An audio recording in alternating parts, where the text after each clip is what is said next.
posit on side government that there's too much control of the media. I'm going to give you guys some information about what's going on in society right now. I'm going to talk to you about the Printing Presses and Publication Act of 1984. So this act is basically it basically gives discretion to the Home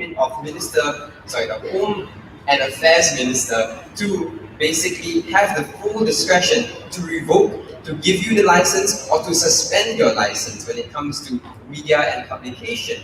We see that there are by and large many uses of this, especially from our previous government or as for the past few decades, that was to restrict political discourse, to silence opposing political parties, or to manipulate the news to consumers so that we get different news or we get a manipulated version of that. It might not be the case in all governments to abuse this power, we understand, but its potential to be weaponized is something that we must fear in itself already, and for that reason, we would oppose it. How would we approach this debate inside government? We would do a few things as a solution, our policy. Ideally, we would have governments that will not possess the right to license at all. These would be delegated to third-party neutral bodies that will assess whether people or any news agency should have the right to publish the right to publish any news or media articles. But secondly, here's how these neutral bodies will conduct themselves. They will firstly have accuracy checks on their own, where it will be more accurate and less biased because it's not supported or funded by the government. But secondly, it would limit sensitivity to any news outlets if they were ever to be discriminatory or incite hate speech, right? You don't want people going around, calling people by racial slurs. Yeah, so this is our best effort to curb that. But lastly, all these activities are a measure of the news agency's right to bear the license. There's a similar policy that's enacted in the United Kingdom and India, so you can do a little more research if you're interested in this a little more. Yeah? So basically, what we're trying to establish is a more trustworthy equivalent of a credit rating agency or like a election committee where they're neutral and they intervene in the situation where it comes to licensing as a whole. My first argumentation, I'm going to talk to you about why all media outlets have a right to their reporting perspective. The first thing we have to note is that it's the media's duty to convey the news to the best of their target audience's wishes to receive it. This means that whether you're right-wing or left-wing, conservative or liberal, poor or rich, there's a niche perspective that the news agency always wishes to promote a topic or promote an argument or promote a discussion or article to you. So meaning, because it was the way that this news media article interpreted the events that happened around you, they have a right to report it the exact way they saw it, and you have no right to revoke that license just because that is the case, or you don't like how they're reporting it, or doesn't make you look good as a government as a whole. It has to be neutral and it has to be transparent. That's the bottom line of it. But let's see it this way. The failure to allow this to happen is the entrenchment on individual views, meaning you are literally saying that, no, we don't like the way you think, you have no right to think like that, therefore you cannot tell people what your news article is about. So we think that's quite unfair as a standard if you're going to be a government and you're going to try to entrench your views onto people. The bottom line is that people deserve a right to report their perspective because it was their true account and experience of the event and issue. Before I move on, I'll take a question. On your side, would you have advocacy journalism, which means news reported together with an author or a journalist opinion? So yes, we can have that if you have the license from a neutral body. The bottom line is just that you don't have to be discriminatory in any way. You can report news however you want to, just that it has to come from a perspective that's true to you as well. That's what we want to champion. My second argument, I'll talk to you about why it hurts the manner of discussion that we experience as people, right? So if your government is solely in charge of licensing or giving you the right to post news articles and whatnot, then we suggest that media companies could feel threatened because they may feel like they would lose their license if they ever were to report something that is not favorable to the government, right? We've seen this happen before. So let's just put it this way, that it's the imminent threat of having a revoked license that media companies would not want to report inaccurate or bad news to people. So for example, the Bersih rally, you remember that from a few years ago? The Bersih rally had about thousands of people coming over, but the news agencies at that time would always report a few 200 people, 400 people, and they would always report it in the sense where they caused havoc, right? These things are untrue, but because you have the government that controls the media, that's why they want to paint this perspective through the news, which is extremely unfair and unright to the real events that happen overall. Any effort to stay true as a media company to its purpose leads to the revocation of your license. That is unfair, right? We would suggest this. It is not true that status quo allows enough room for media companies to defend themselves, right? So the Printing, Press and Publication Act actually claims that they will give these companies enough time to keep their license if they go through the procedure and give them the right to defend themselves. Very often, we've seen this being abused by the government, right? The way they use it is just a mere formality. They would stretch out the time and they would still revoke your license anyway, even after you've defended yourself, which is very unfair, especially for the Star News, as you guys would have remembered from long ago. That doesn't exist anymore because the government was extremely pernicious in the way that they nitpicked the Star News and decided to revoke them for one single article that they felt was not in line with the way the government saw things. That is extremely unfair. But what about individuals? Individuals would feel as if they would lose their freedom if they couldn't voice out. We are living in a community that's crumbling, exasperated, and we don't know where to look for discussion. I will say this, it is not easy to have discussion overall. It's not easy to talk about racial views, but it is the environment that Malaysia deserves and we expect from our Malaysia Baru. And for all these reasons, I'm very proud to propose that these media licenses ought to keep their licenses and publish whatever they want because it's their true perspective of the Malaysia we're living in today. Thank you.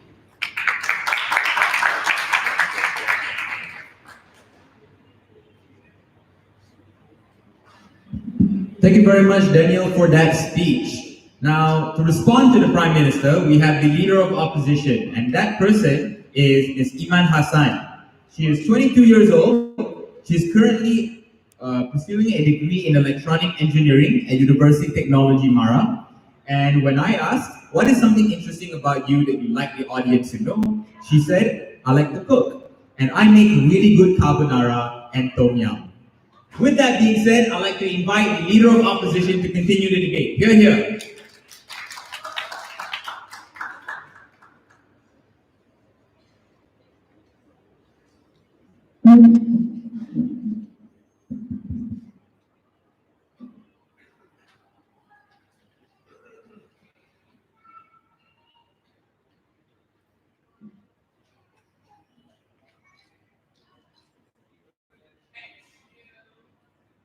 There are a lot of government structures that can be abused by governments. Governments can abuse police enforcement, governments can abuse arms and weapons and army, governments can abuse the law and the judicial body, but that doesn't mean that we take away the power for governments to control the structures. Because ultimately, what you're doing is the ability for governments to regulate our society and to protect the most vulnerable individuals within our society. At this point of the debate, I'm not sure how exactly Side government can show us how exactly they are able to regulate yellow journalism or journalism that disseminate information that is false or incite hate and radical ideas. Let's be very clear what the policy and regulation in our world would look like. The first is that you would have to apply to the Ministry of Home Affairs and you would have the power to grant, revoke or suspend the permits. But for you to be granted a license, it would be very simple. You would only have to register your establishment, pay a very reasonable amount of money to the government, and accept to be under the scrutiny of the government. The only way for your establishment to have your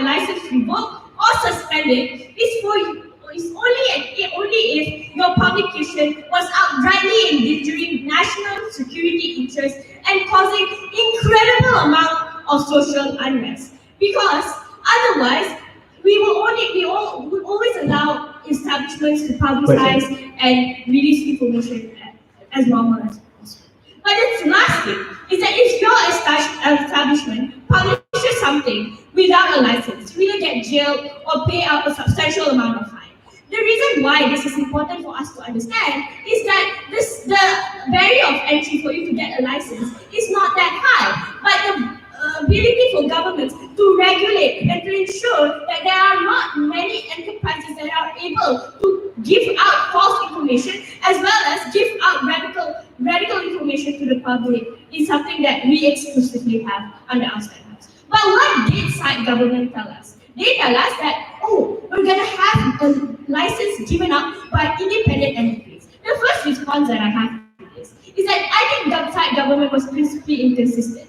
Because if they say that governments have a risk of abusing this power, we are unsure whether or not this independent entity also have a risk of not being neutral and also abusing their power as well. We have no idea who this entity is, what are this entity made up of, so we are unsure whether or not they have the same account, whether or not we are able to hold them to the same account as governments.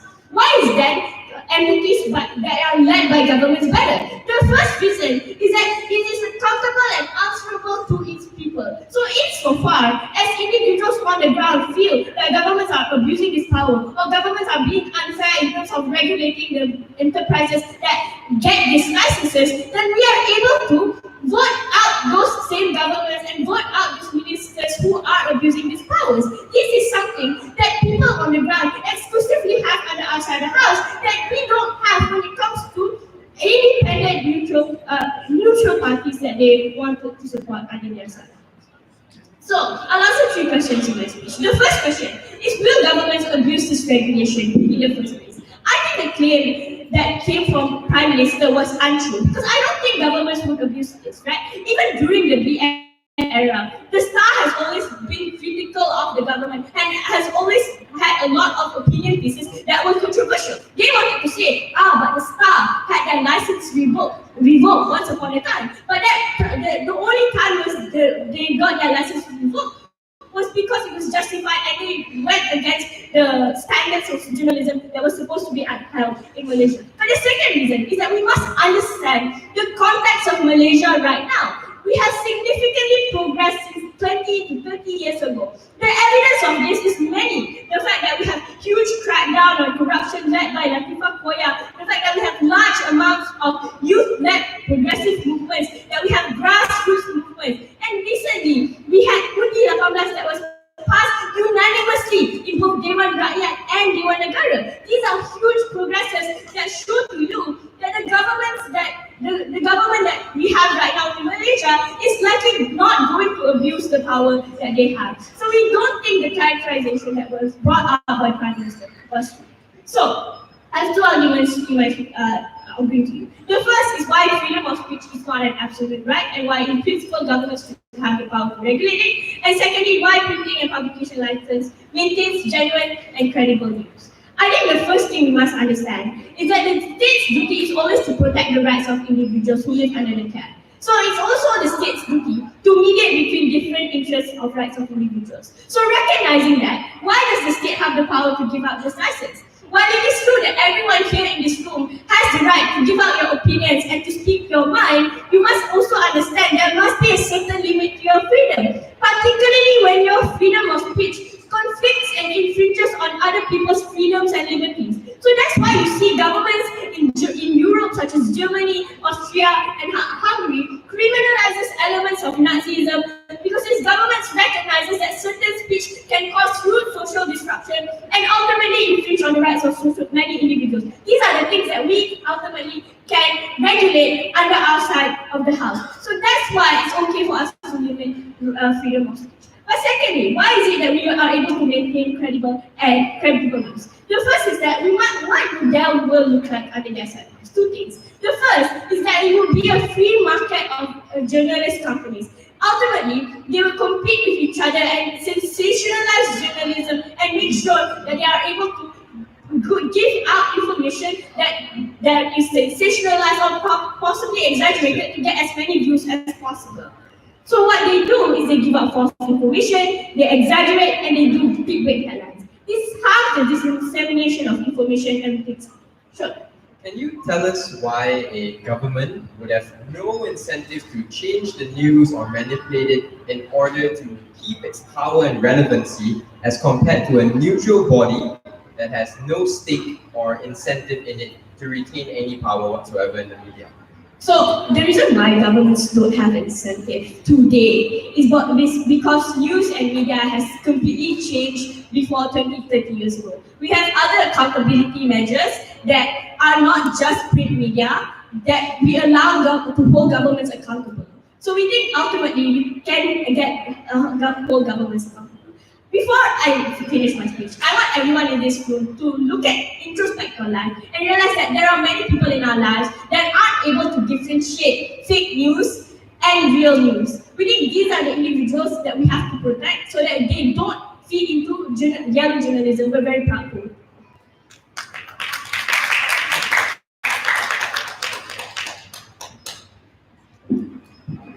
Thank you very much to the Leader of Opposition for their speech. Now, to extend the case of the government, we have the Deputy Prime Minister. Now, let me just say a few things about this person. Her name is Sarah Muhammad Shafiq. She is 19 years old. She's currently pursuing her A-levels at the German-Malaysian Institute. And when asked something interesting about you that you'd like the audience to know, she said, "Growing up, I wanted to be a rock star, but that's pretty impossible. Then I discovered math and physics, which actually happens to be just as fun. I have now come to terms that I'll be happy even when I'm not a rock star." Let's give it up to Sarah Shafiq, the Deputy Prime Minister.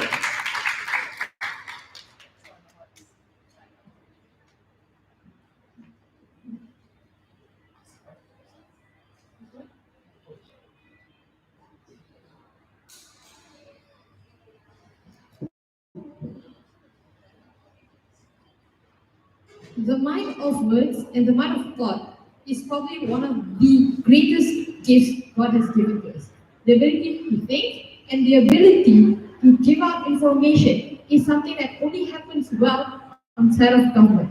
We believe in a world where you are capable of giving out information and having the best discourses. We think a world in which discourse is limited is a world where you are only boxed into what the government wants you to believe in rather than what actually happens. I'll talk to you two things in my speech. The first is why licensing in status quo is bad, and secondly, why a world with licenses that are easily accessible is preferable. But before that, a couple of responses. So the first thing that Iman wanted to tell you is that, guys, independent parties are not neutral. We prefer governments because we can vote them out. I think the first thing to note is, if all independent parties are exactly not neutral, then I don't think we should have the election committee. I don't think we should have any forms of bodies to regulate things that happen. And that's inherently bad because governments are more likely going to abuse this power, as Daniel told you. But even more than that, assuming we are capable of voting them out, they never really told us how. Because we would think in that side of the house, the world would look like this.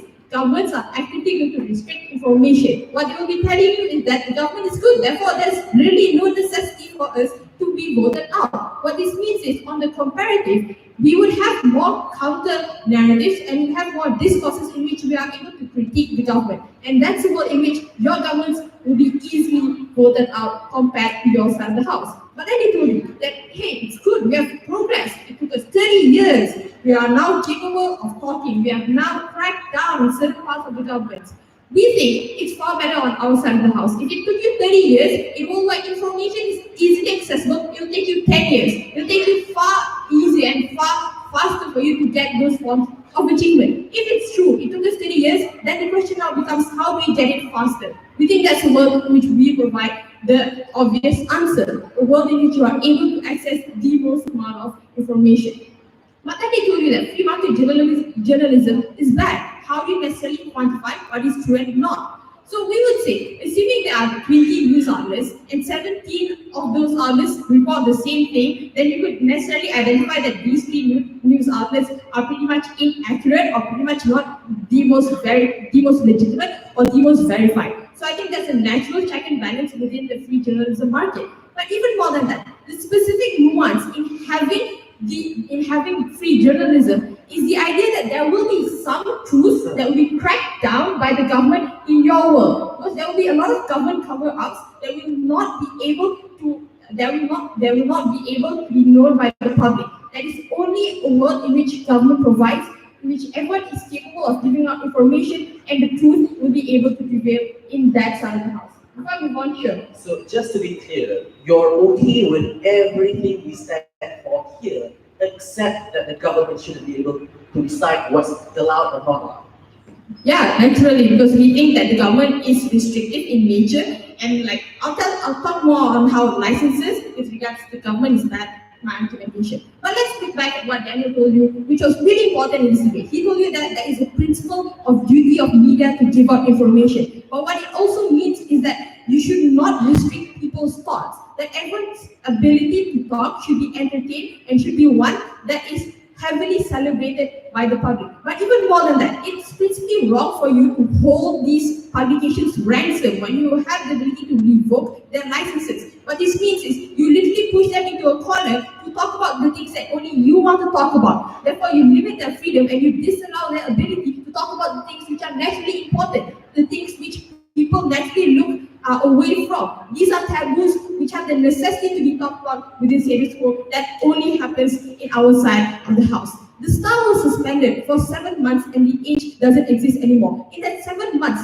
this void of counter information means that individuals literally had no access to things which weren't government related or government endorsed. What this means is literally 7 months of you losing probably the truth and losing probably one of the most important parts of history. And this is something we cannot stand for. That the truth should always prevail and should always be accessible towards individuals on the ground. Now into my arguments. Why licenses in status quo are bad? Firstly, there is a necessity to be friendly towards the state. This happens in two ways. The first, in not only gaining that license, but secondly, in maintaining that license. So what this means is the way you write will probably be very soft and not very critiquey of the government. Because if the government doesn't like it, they will not be the ones to give you the license. Because why would I give license to a publication that would mean I would be actively voted out? Like, it just doesn't make any sense. The comparative that we provide on our side of the house is, in a world where you have independent parties, they are the ones who will identify in manner of language whether or not it's tact or whether or not it's harmful towards individuals on the ground, but also still maintaining the information that is important for individuals to receive.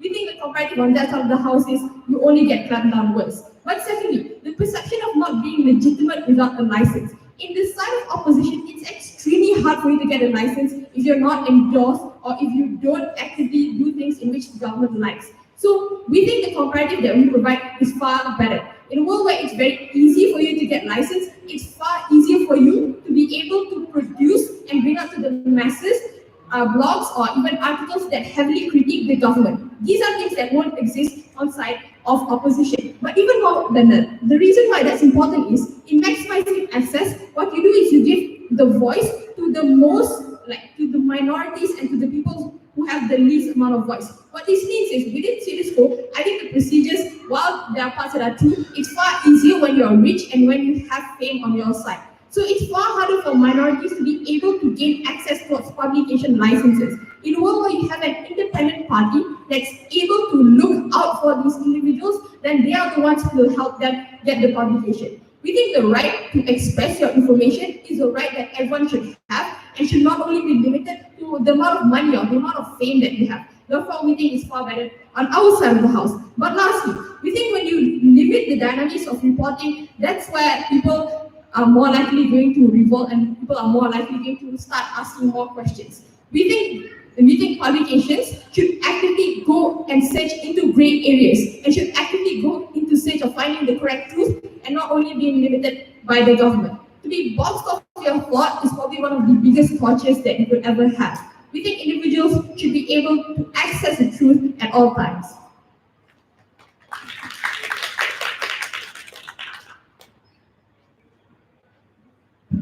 Thank you very much to the Deputy Prime Minister for their speech. Now, to extend the case to the opposition, we have the Deputy Leader of Opposition. Now, this person, her name is Meenakshi Rams. She's 18 years old, pursuing her A levels at Sunway College. And oh my! And when asked something interesting about you that you'd like the audience to know, she said, and I quote, "I have caused the Russian bomb squad to take custody of my suitcase at a train station before." With that being said, I'd like to invite the Deputy Leader of Opposition. Here.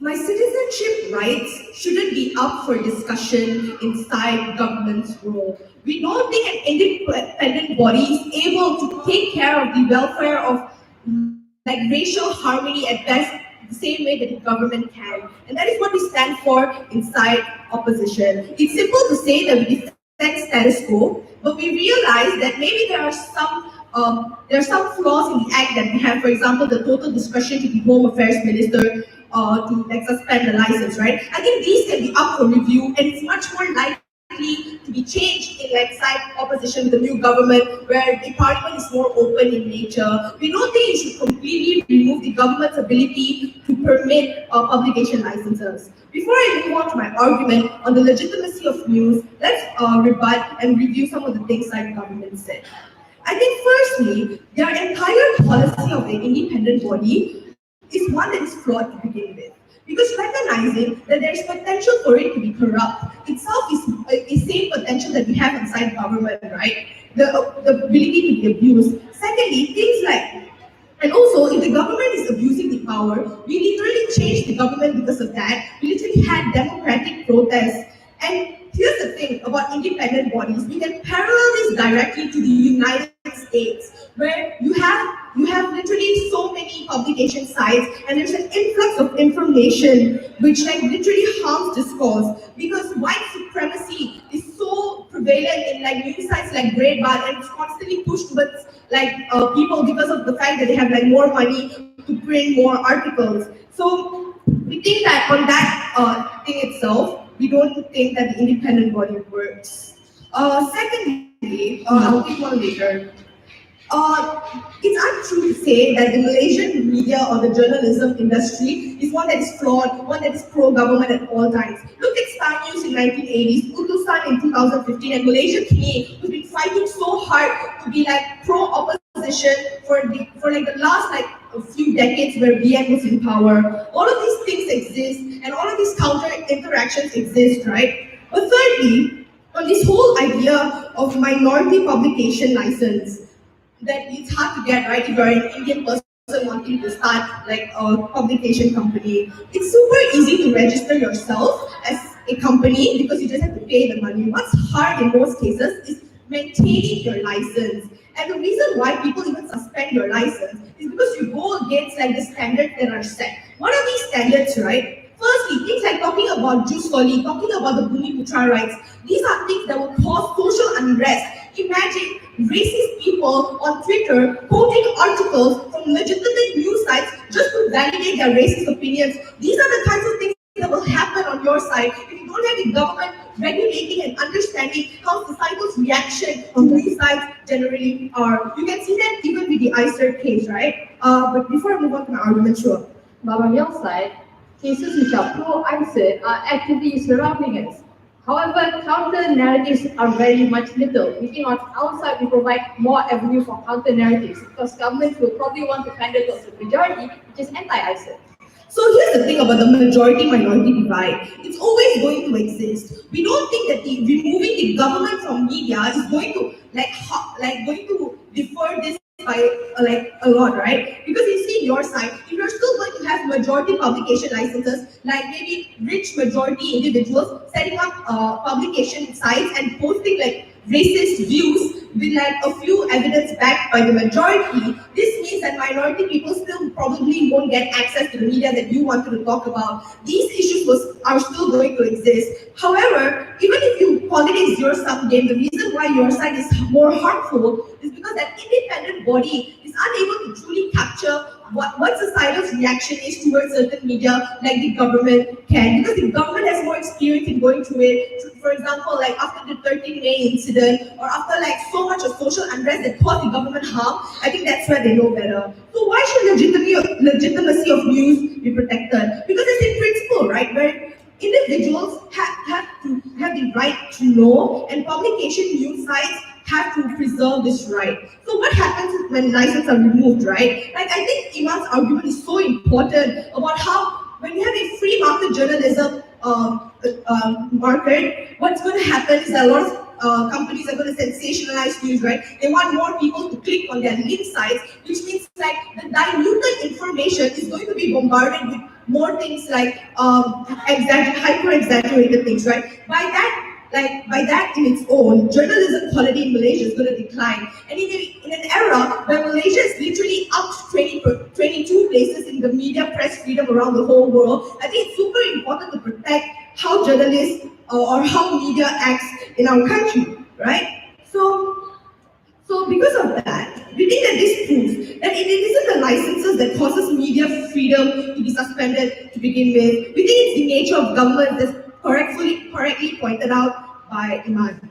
So even if you remove it, you can't really measure how the majority-minority dichotomy is going to be like. We think that there are still going to be racist things said, right? But at least now, if you're racist, you can't quote a Star News online article and say that, oh, my opinions are further validated. Secondly, why does it harm day-to-day people who are reading the news, right? Because now it's so much easier for people to get licenses or by the independent body itself. We think it's harder for people to gain accurate information because of the fact that like there are more companies in general, that means there's just more articles, there's more news. So we play the numbers game, right? Every time you go on Facebook, it's going to be so many articles, it's hard for you to filter out, it's hard for you to fact check these articles, hard for you to know which like political party you should vote in the next election. And because of the very idea of the big data and the fact that you only see articles that tender to your own views, which means it's so much harder for like private companies. The private companies only want to tender to your views so that they can get the clicks and the likes on their articles, which means that you don't correctly get all the neutral news that site government wants to push to you. If you want a Malaysia that has regulated journalism, no thank you, I'll go with site opposition.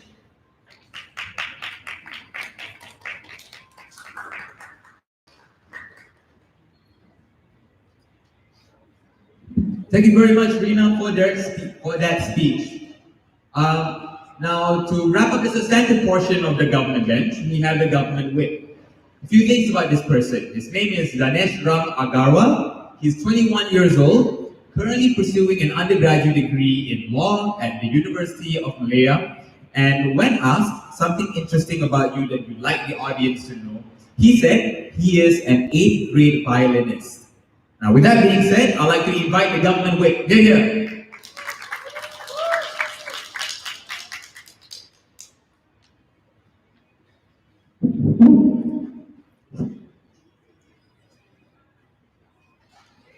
I agree that the principles to your freedom of speech is not absolute.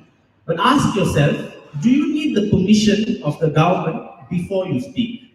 Do you need the permission of the government before you make a statement whenever you want to air your grievances? That is the right that we have protected since we built a constitution. And that is the right that side government is fighting for.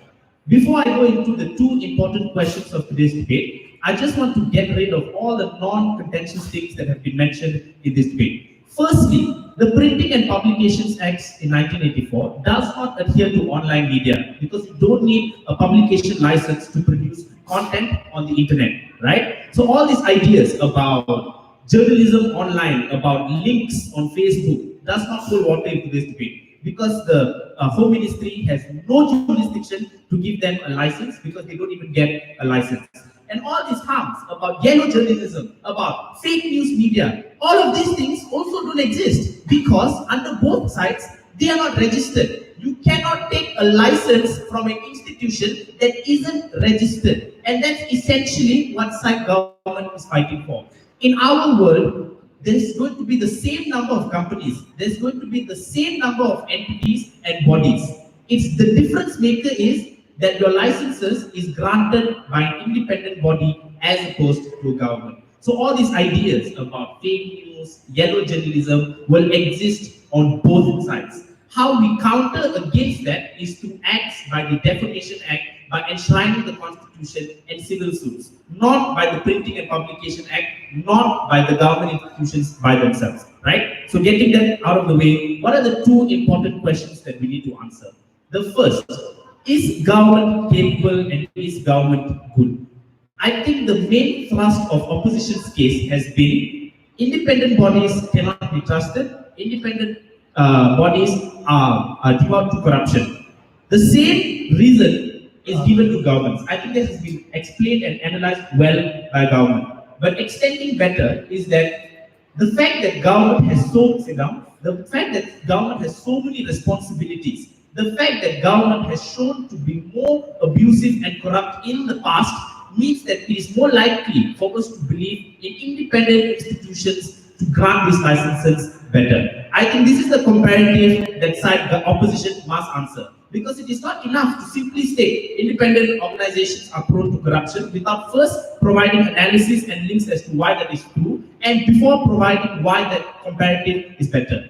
We told you when Star was suspended in 1984 for 7 months, not because it harmed the threats of our society, but because it produced content that was against the government. When The Edge was suspended in 2012, it was suspended because of 300 articles in regards to IMDb. And Zahid Hamidi, the Home Minister, threatened to suspend that news media because it had absolute discretion. So when they tell you that they only suspend based on standards, that standards doesn't exist in the PPPA. In the PPPA, it is complete to the discretion of the Home Minister. You are banking on the Home Minister being benevolent and being good. We are banking on the ideas of free speech and principles that we have upheld since we gained independence. Make that choice. I think it's obvious to say that the Constitution is something I'd rather believe in than a Home Minister being good. But before that, sure.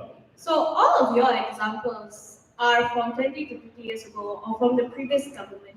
Can you debate right now, the government that we have right now, why is it that there is still likely going to abuse the power?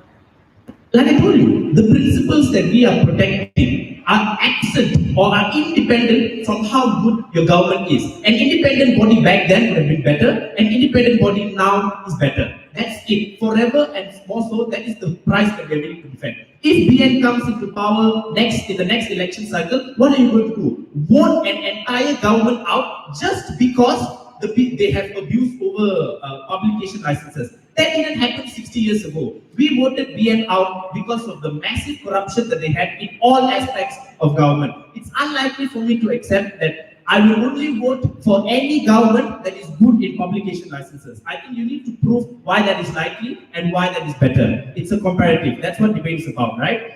Now going into the second argument about who maintains credible news better. I think it is also important to understand the expedience that what governments are capable and what independent authorities are.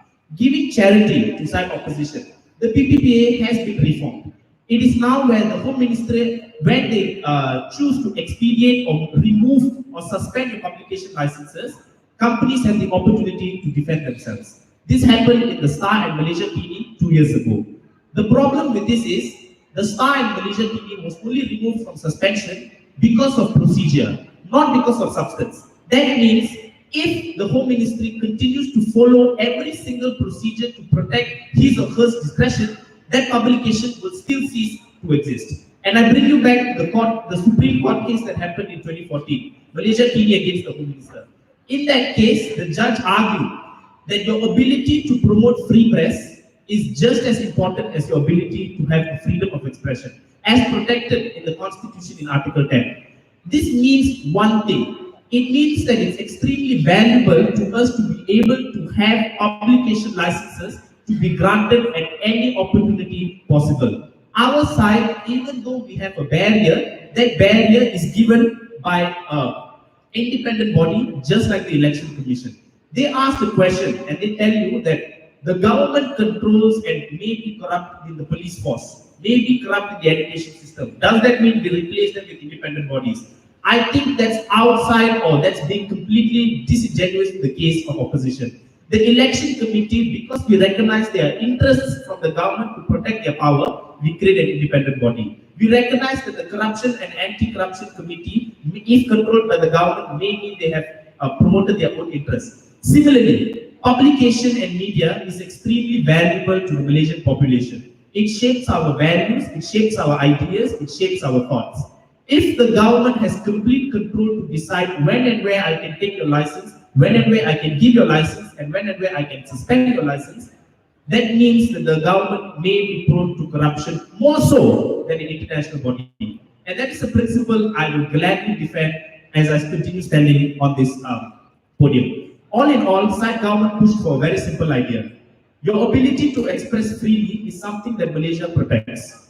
That same right is extended to publication licenses, and this is how we resolve that tension, and this is how we solve that problem. Very proud to be on government.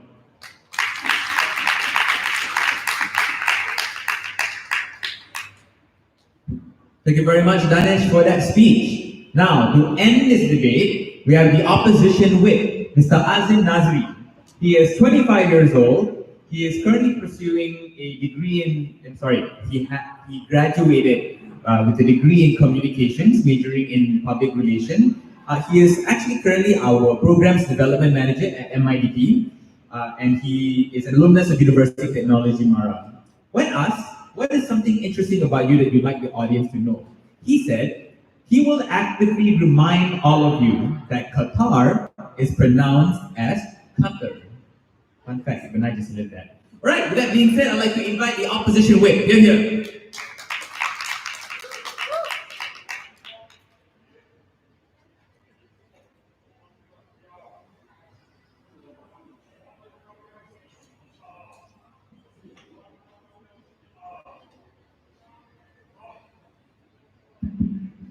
Testing. Okay, cool.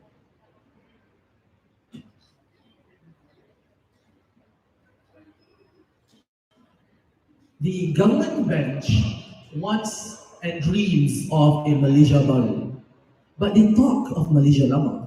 They make arguments that the government was oppressive in the 80s. Yes, in the 80s. They said that the government blocked and revoked the permits from the Edge and the Heat in 2015, not 2019 or 2018. The reality is that the government, the world, and the context upon which the media exists has changed. And we should realize that and argue based on the current definitions and how exactly the world runs. What are the things that they said before? First, they said that the government is extremely abusive and oppresses everyone else. You're only allowed to say nice things about the government and you can never critique the government at all. Look, I know the Printing, Press and Publications Act was built in 1984. That does not mean we're living in George Orwell's 1984. You are allowed to criticize the government. There does exist news organizations that is anti-government and is pro-opposition. The mere existence of Utusan in 2019 proves that you are able to say things that criticizes the government. The creation of the ability for people to criticize the government openly proves that you can do such things. And even then, we have more empowerment of the people. Firstly, the people are more aware and understand issues of human rights as well as issues of government abuse already. If they say that the people can't do anything because the government is too powerful, well, we changed governments last year. That proves that the people have the power to dictate the government. But secondly, they say that the government will never listen to us and people can never fight against what the government wants. Well, as far as I remember, the government was pro-ISID, but they pulled out because of anti-ISID voices that are against their views. So that proves that your anti-government voices or things that are against the government's pushes can function and can dictate what the government wants. And thirdly, we do have more empowerments on things like government check and balances. Things like the MSCC with the appointment of Latifah Toya, that she removed herself from PKR to prove her impartiality. And you know what existed from that? Is the ability for news organizations in the mainstream to criticize her because they think that she's not partial because they think that she's not impartial enough. That means that you can criticize the government, you can allow yourself to put yourself against the government, and you can criticize any actions.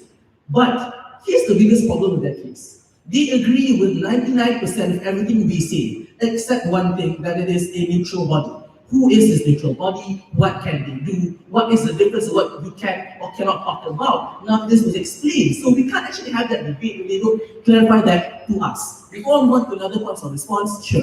The criticisms of government and all of the benefits that you mentioned exist as well in independent committee. Your burden is to prove why government is the best actor. Okay, so I'll explain that later. But firstly, secondly, I also deal with the argumentation. But they say that there is potential for abuse. Well, yes, potential for abuse exists. But potential of abuse is not an argument. The potential is always there and it always will be. Tools of oppression has, can, and will always exist. My right to own a knife to cook is my potential to stab someone with that knife. Does not mean that the government and for any of myself will not be able to hold those sorts of things. What we have on their will is essentially the US, where they have an ability for people to fight against what they want. But no, they don't want that because they want Malaysia, but just no government.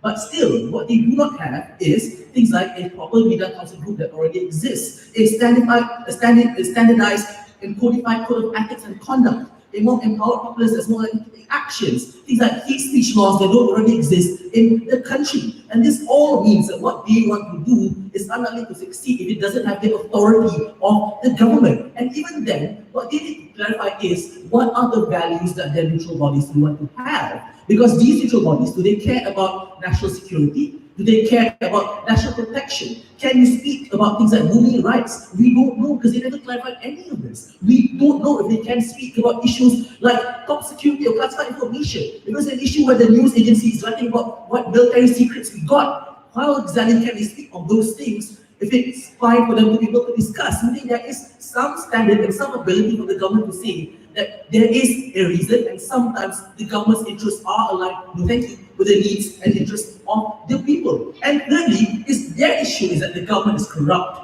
I'll still take things down because of what Ram said. That there already exists a clear belief in Malaysians that perhaps the police is untrustworthy because they think that the police is corrupt, because they think that the police is a tool to oppress the people, and that you can pay enough coffee money for you to not pay most of your fines. But do we remove them completely? No, we regulate them, we ensure there's more partiality, we ensure there's more control, but we do not just give them away to a random neutral body that exists just because we think that they might be supposed to be endangered. And that's what we're doing here. We are policing PRIT, we are ensuring that these things can't be abused on our side. But secondly, because they say that we need the ability because UMNO might just win the next elections and things will go back. But they won't. They've seen what happens when you abuse the system. They've seen what happens when you oppress the people. And it's smart enough of them to realize that if you do that again, you will lose. That's what they're doing right now. They're criticizing the government, the current Pakatan Harapan government, because of their perceived impartiality. They criticize the appointment of Latif Akoya. They criticize the appointment of they criticize multiple ministers because they think that these ministers are not exactly neutral. They criticize the abilities for people in the current government to be fair because they can. And that means that they won't do that later because the moment they oppress the people or reverse the current policies, they are the next one to be taken down. And what we have shown last year was that all the media controls, all the attacks doesn't mean much if the people can vote you out. And that means that they have no reason to continue and reverse and backtrack on their actions. The conclusion of this debate, ladies and gentlemen, the conclusion of this debate on opposition is simple. No freedom is absolute, and there are limits inherent in organized government that knows and best understands and carries the people's interests in mind. Now, the state's interest may not necessarily be the same interest as your neutral organization's body. The state's interest is more aligned with the interests of your people. Under John Locke's social contract theory, we give away some rights for security, for liberty, and any discussions on rights is regarding where we draw the line. And on opposition, this is where we draw the line, with the government deciding who can have and is allowed to publish.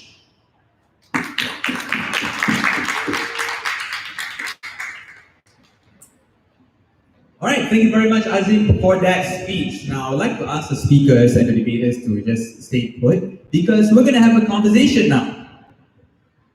We're going to have a conversation now, and we'd like to engage with members of the audience. So, the way we're gonna have this conversation is I'm gonna open the floor to questions, and you may direct said question to either side of the debate. So let's start now. Is there any question on the floor right now? Anything regarding to arguments, anything regarding to rebuttals, anything whatsoever? Yes. Hi, I have a question for the government side. Opposition side in this debate argued that if the government is the party having the power to issue these licenses, should they become corrupt or unable to properly regulate these licenses, we can vote them out. One of the check and balances that you're proposing on side government in this debate to act as a check and balance for these neutral parties. So if they abuse that power, what are the things that we can do to make sure that they don't, or we replace this neutral body? What is it that you're proposing? Thank you.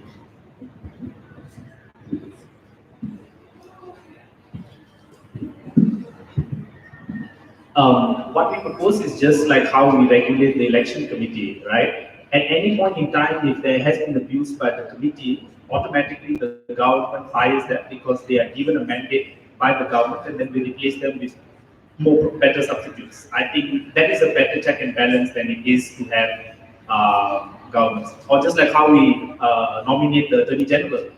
He acts as a neutral body. The moment he goes a step out of line and people are unhappy, he's removed from his position. All right, thank you. Is there any other question on the floor? All right.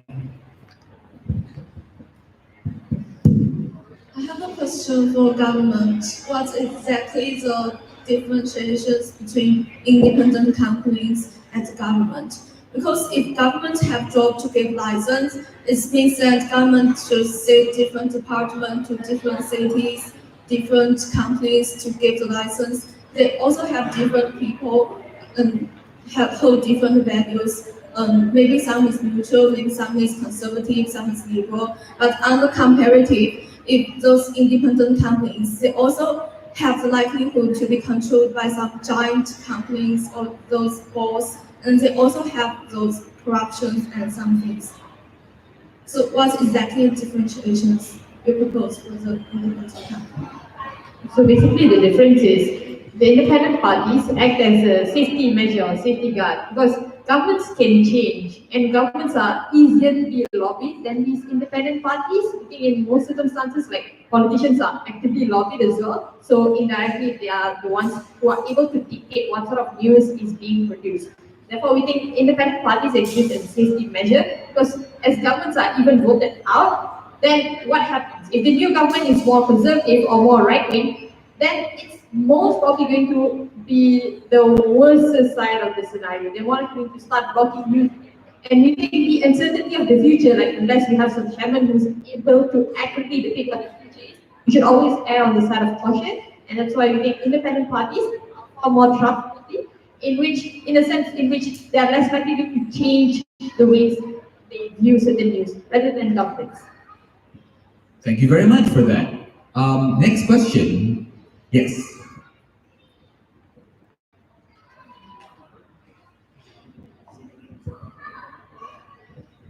Okay. My name is Lisa. I'm from UiTM Dunkil, and my question goes to side opposition. As you said, before mentioned that accountability is really a need for a good government, right? So we have under acts such as official secrets and so forth that really restricts the freedom of speech. So how is under your paradigm can be sufficient to ensure the freedom of speech of the society is prevailed? Opposition? Hi. So what we argued essentially in this debate was that there are times upon which we agree that the government is allowed in restricting freedom of speech, and especially in the cases of the OSA, where it's regarding national security, we think it's justified that the government is controlling freedom of speech. So freedom of speech is a right, but it's never an absolute right. So it's fair for the government to restrict those rights. All right, thank you very much, Azim. Next question. We'd like to hear from you. Okay?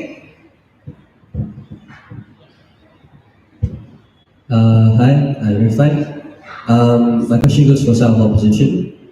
So government also wanted to talk about how the abuse of the power of government happens. So meaning that although your freedom of speech is not an absolute right, it is a right that can be taken away by government, but how do you then ensure that the abuse of rights of individuals on the ground, especially from all these corporations, is something that won't happen? Opposition? We can't entirely say that 100% that these people will have their rights to speech because it's all up to the government in itself. So, for example, when like BN was in power, then more rights were restricted, and now there's PH, so there's more right to speak up. But it's important for the government in itself to regulate these laws, is because the government is the best person to understand how society works, especially like what makes them go wild and like violent versus like what makes them calm, right? So in that sense, societal protection and societal harmony is a bigger it's a bigger benefit than sometimes people's right to say probably like racist remarks or to like go against the government and say things that will provoke societal unrest. Just to add on to that, I think we have to also, like, when it comes to holding governments accountable, right?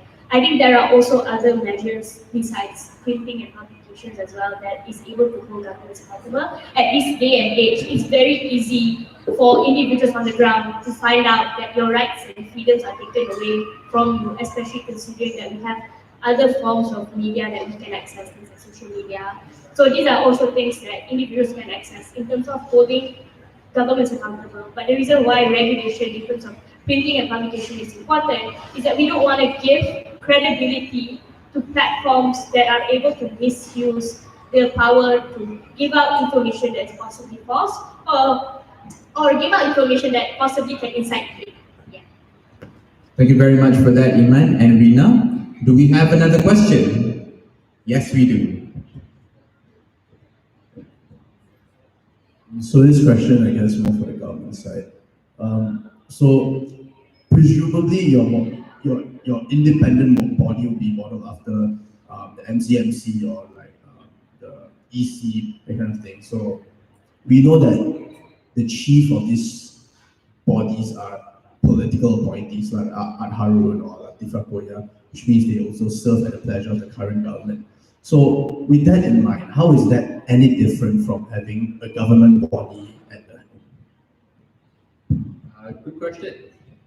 What we felt in government was that I think as long as the government directly gives you your paycheck under the government body or under the government institution, it makes it very hard for you to be independent. So as much as you guys may feel like the chain of order is still the same, I think changing the legislative in just one word from being under the government and being neutral makes a very big difference to how much authority you can give the independent party to act against the government or to even criticize the government. And I think that's the difference here. Presumably, if you look at it in a sense where these individuals are still cronies, we can't do much about it, let's be honest, right? But what we can do is that if you decided to stand up for your independent body, you would have more power and autonomy under the side of government to do just that, as compared if you were under the government's purview of it. Right, thank you very much, Daniel. And that concludes the Q&A session. One last thing before we end, I just want to get a feel of the room and engage with the room some more. I've already taken votes before the debate happens, who is in favor of the government issuing that license and who is not in favor. So let's see whether the perception has changed. Who here thinks that the government should not be allowed to issue a printing and publication license? Please raise your hand. Who do not think that the government should be able to do so? All right, and sorry. Who thinks that the government should not have the ability to issue a printing and publication license? Okay, terribly sorry for that. Okay, who here thinks that the government should be issuing said license? Raise your hands. Oh, all right. So, good job, opposition. All right, and that concludes the debate today. So, before we present tokens of appreciation to the debaters, I'd like to invite the debaters to please take their seats on the floor. Okay, not on the literal floor, but in the floor.